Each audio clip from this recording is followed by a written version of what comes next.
Lebanon में लाशों को बिछाने के बाद इजराइल अभी भी अपने बदले के लिए पूरी तरीके से धधक रहा है।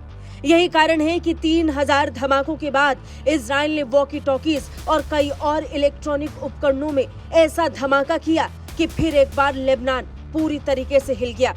लेबनान में इजराइल के बदले का दौर अब भी जारी है।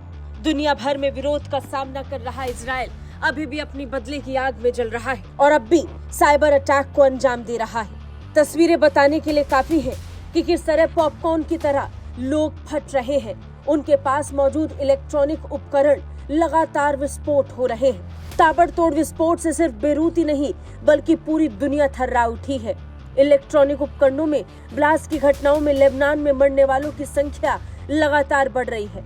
लेबनान को शक है कि ये सब इजराइल ही कर रहा है। लेबनान ने इसके लिए इजराइल को जिम्मेदार भी ठहरा दिया, बदले की बात भी कर दी और जंग के आगाज की बात कर दी है। कहा जा रहा है कि हिजबुल्लाह के संचार नेटवर्क को निशाना बनाने के इरादे से इजराइल ने ही इस हमले को अंजाम दिया है। युद्ध के इस नए आगाज से दुनिया में अलग तरीके का डर का माहौल पैदा हो गया है। अब तक आमने सामने से हमला करने वाला इजराइल अब लोगों के नेटवर्क सिस्टम में घुसकर धमाके कर रहा है। इस बात ने पूरी दुनिया को चिंता में डाल दिया है। लोग अब अपने मोबाइल फोन का इस्तेमाल करने से भी डर रहे हैं। कईयों ने तो अपने आप से इलेक्ट्रॉनिक उपकरणों को दूर ही कर दिया है। पेजर के बाद इलेक्ट्रॉनिक उपकरणों में ब्लास्ट की घटनाओं से लेबनान ये मान चुका है कि इजराइल अब आगे कुछ भी कर सकता है। लेबनान को पूरी तरह से शक है कि इजराइल ने ही इन दोनों ब्लास्ट की घटनाओं को अंजाम दिया, क्योंकि निशाने पर हिजबुल्लाह आतंकवादी नेटवर्क था जिसे ध्वस्त करने के लिए एक साथ इस धमाके को अंजाम दिया गया। फिलहाल लेबनान जांच की बात कर रहा है।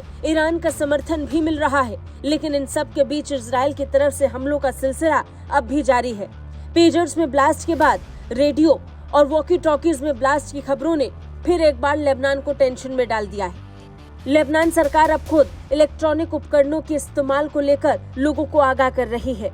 जानकारी के मुताबिक इलेक्ट्रॉनिक उपकरणों की बैटरी अचानक बम में बदल गई, जिसके बाद वो फट गए।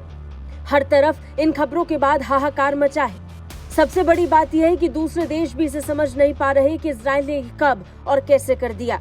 ऐसा तरीका आज से पहले कभी किसी ने इस्तेमाल नहीं किया।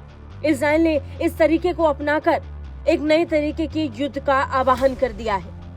अगले महीने अक्टूबर में इजराइल पर हुए आतंकी हमले को 1 साल पूरा हो जाएगा और 1 साल के खत्म होने से पहले ही इजराइल के तेज होते हमले बताने के लिए काफी है कि वो हिजबुल्लाह को भी छोड़ने वाला नहीं है।